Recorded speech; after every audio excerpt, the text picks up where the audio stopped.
How do you do, fellow kids? It's that time of the year to reveal my top 5 albums of 2017. So 2017 has been a pretty amazing year for music. There's been tons of new good releases, so it was very hard to narrow it down to my top 5.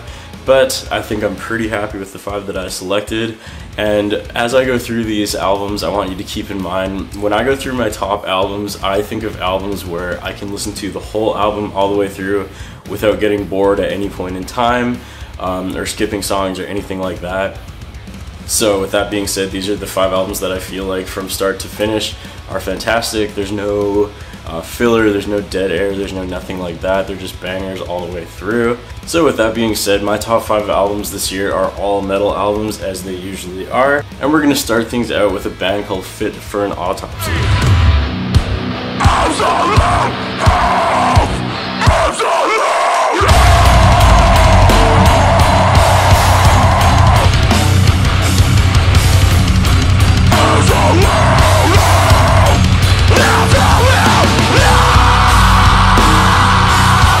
For An Autopsy is a deathcore band, and they released a new album this year called The Great Collapse.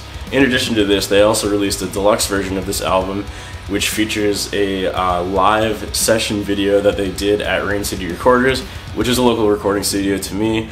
I was stupid and did not go to it when they were filming.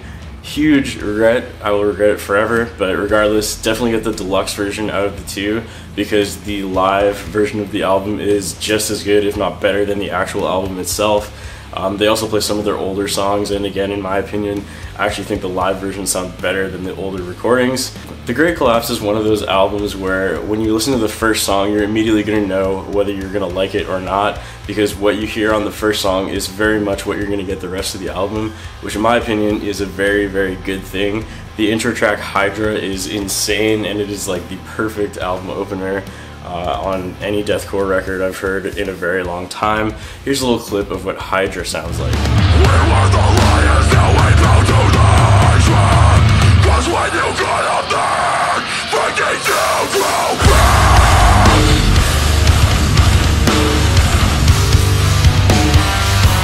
Breaking down grow back.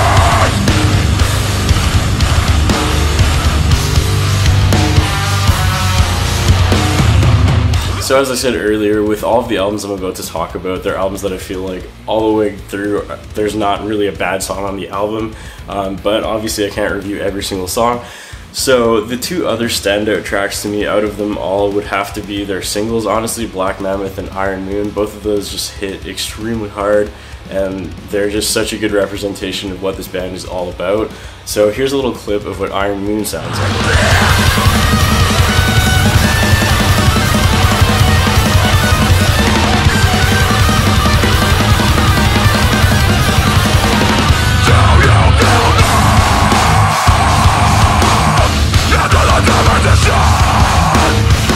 Alright, so let's move on to the next album. The next album is False Idols by Veil of Maya.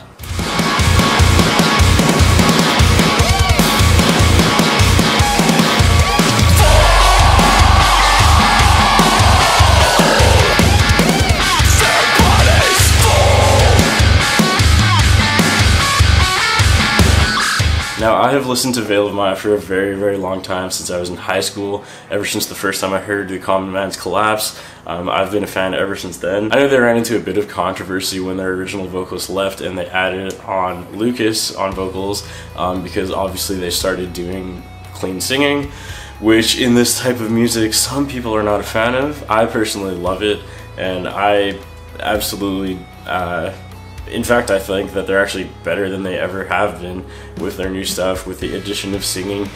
Like, they're not any different than the old Veil of Maya, in my opinion. Like, if you listen to The Common Man's Collapse, and then if you listen to like one of the quote-unquote heavier songs from this album, they sound pretty much the same. It's definitely still Veil of Maya. It doesn't sound crazily different to me. All that's really different is they've also added catchy elements as well. And with Mark Akibo's guitar writing style, I've always kind of found that he writes a lot of really cool melodic things anyways, so I think that that lends itself nicely to clean vocals. Basically, in my opinion, I think the clean vocals are awesome. I've been a fan since the last album of this new change, and really this is just a natural progression of what you'd expect based on their last album.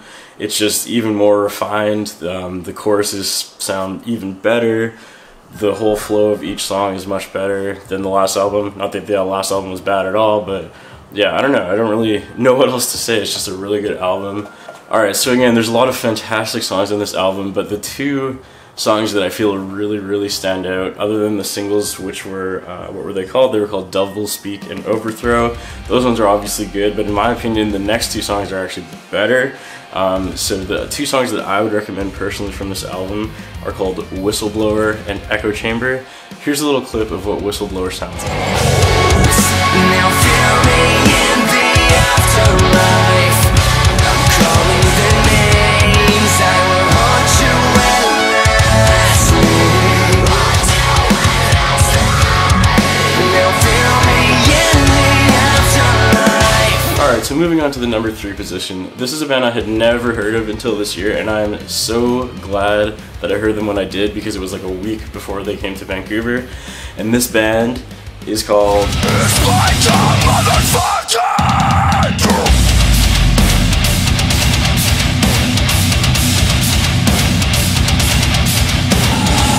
So Spite released this new album back around summer of this year.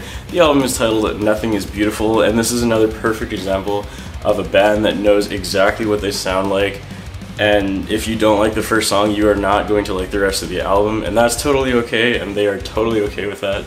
They know their sound, they know what they want to do, and they just go for it, and that is perfect in my opinion. You know, like, they're not trying to appease everybody, they're like, we are Spite, this is what we sound like, deal with it or get the fuck out. And that is extremely evident on the very first song on the album. As I said, the first song is called IED, and the first time I heard it, I was like, I'm pretty sure I just laughed because it's so insanely heavy, especially this part.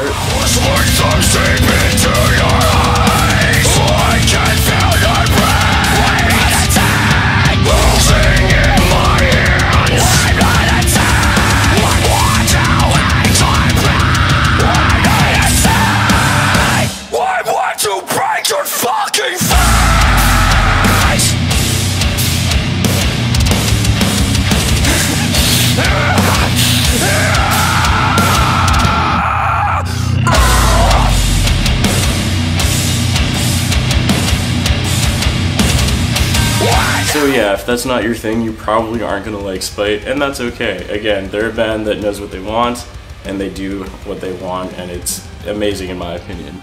The rest of the songs are also very good. In my opinion, the singles that they released from the album are their stronger songs. That's not to say the rest are bad in any way, but you know, the title track, Nothing Is Beautiful, is fantastic. Killer Be Killed is insane. The intro, I had never heard anything like that before, where he literally is like barking.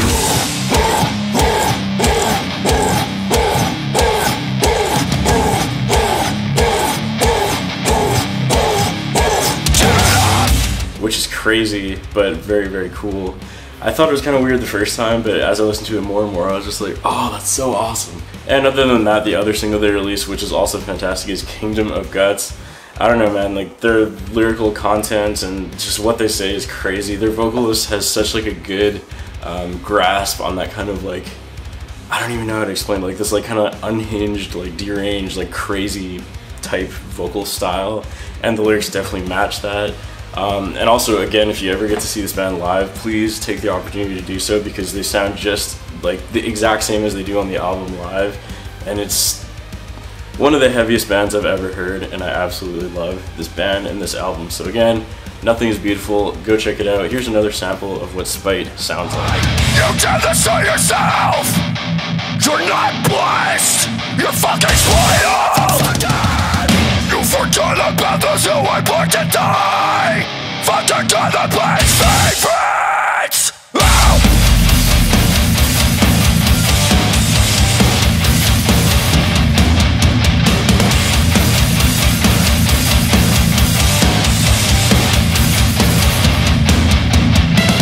My number 2 spot is going to be a little controversial. This band has been around for a very long time, gone through a lot of member changes, and received a lot of shit in the past.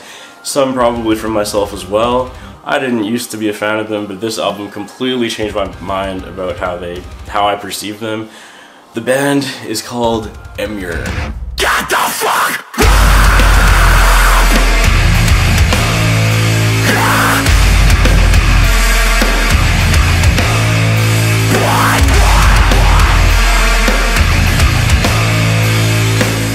So this album is probably one of the oldest albums on my list. I think it came out like really early in 2017.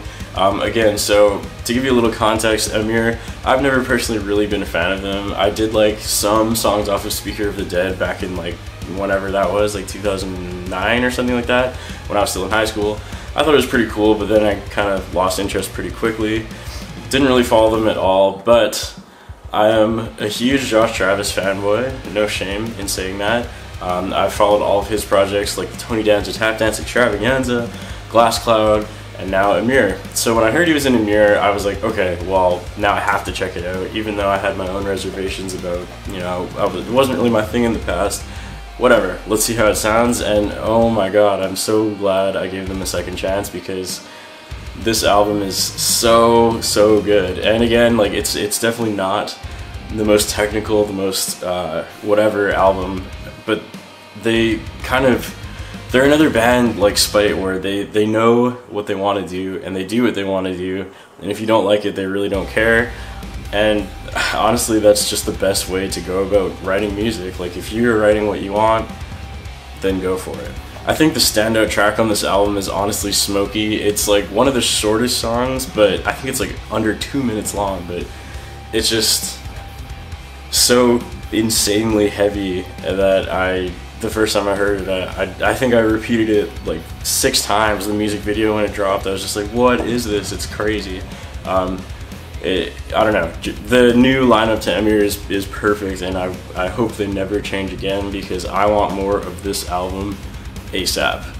So as I said, in my opinion, the standout track on this album is Smokey. Here's a little clip of what that sounds like.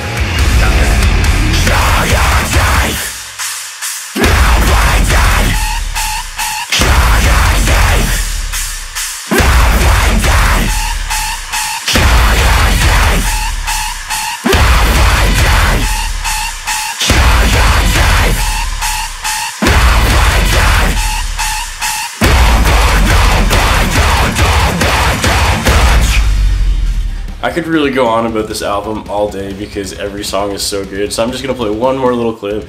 This song is called Russian Hotel Aftermath, and is one of my other favorites. Again, it's just so insanely brutal. It's simple, but in the best way, and here's what it sounds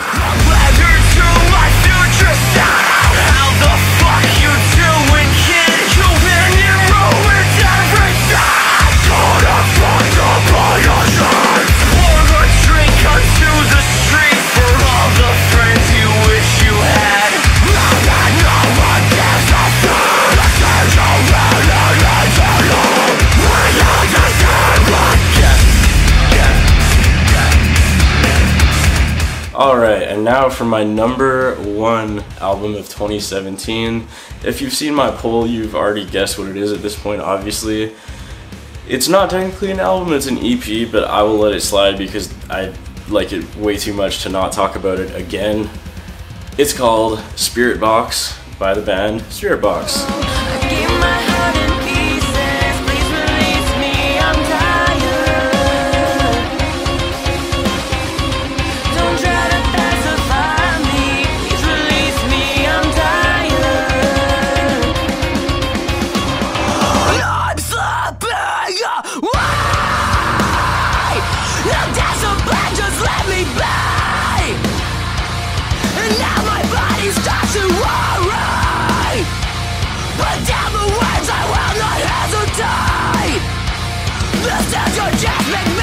So Spirit Box is definitely a very different type of band or different type of music than I've talked about in the rest of my list, where the rest of my list is pretty much mostly deathcore, really. Spirit Box is more like, I guess I would call it like metalcore, like really heavy metalcore, but I don't know. It's not really metalcore because it's really progressive and genty at points. I don't know, I guess progressive metalcore perhaps? I don't know what they like to call it, but that's what I'm going to call it. So anyways, with that being said, this band it's not, I guess it's not technically a band, it's a project, let's say. It's between a husband and wife team, Courtney and Mike Stringer. They're actually from Vancouver Island, which is, you know, the province where I live. Not technically on the same piece of land, but that's okay. Yeah, so they were actually both in a band called I Wrestle the Bear once together for a few years, but then they, I guess, decided it wasn't for them, so they left a few years ago, and this is what they started instead, and it is absolutely incredible. I'm pretty sure this has been like a daily listen since it came out. At least one song from this EP I've listened to every single day since it came out, and I'm still not even close to tired of it. It's like, I would literally call it a masterpiece. I absolutely love this EP, and it's probably the least well-known album on this whole list, but if you're gonna check out anything from this list, and I know I've talked about them before, if you didn't check them out last time I talked about them, like, please go check it out, because it is absolutely amazing. It's really hard to pick like a single song to showcase with this one, because again, there's only 7 songs and they're all really good and they all flow together really well. Like if you listen from the first song to the last song, it doesn't even really sound like there's a separation in songs, because it just works so well. I don't know how else to describe what I'm trying to say. But since I have to pick, and I do want to show off some of their work to you guys, I guess that, man, this is difficult. Alright, I finally got it. It was hard to pick, but if I'm gonna pick 2 songs to show off clips of, the first one is gonna be from a song called Everything's Adventure.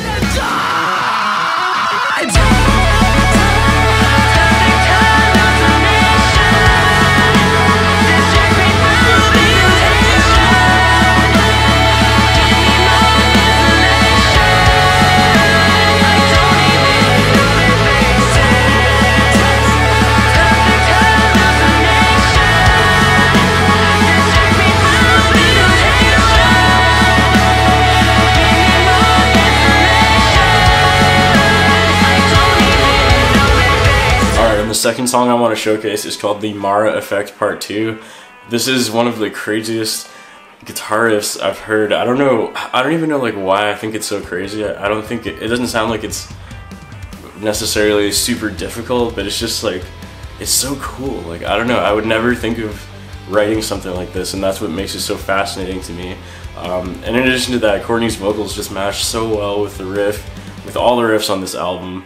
It's literally like, it's perfect. I don't know what else to say. I know I sound like a little fanboy here, but it really is amazing. So proud of Courtney and Mike, because this album absolutely kills, and I cannot stop talking about it.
Alright, so that was my list of my top 5 albums for 2017. There were so many other good albums that came out this year that it was really hard to pick some of these, but this is what I ended up coming up with. I'm sure that I'll get a bunch of comments from you guys telling me what your favorites are, and I encourage you to do so.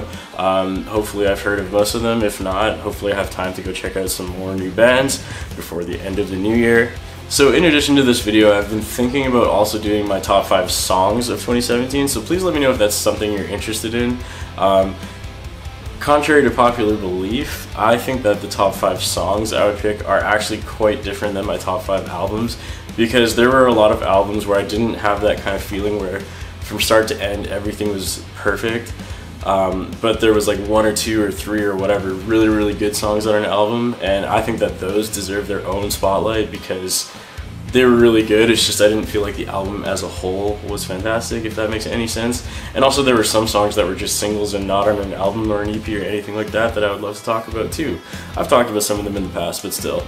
Let me know if you're interested in something like that, and perhaps I'll put out another video before the end of the new year. Once again guys, let me know what you think in the comments below. Please give me a subscribe, a like, and all of that good stuff that every YouTuber ever asks you for. There's also links to follow all my social media in the description below. I can't wait to read all your comments. Thanks again for watching, and I will see you guys next time.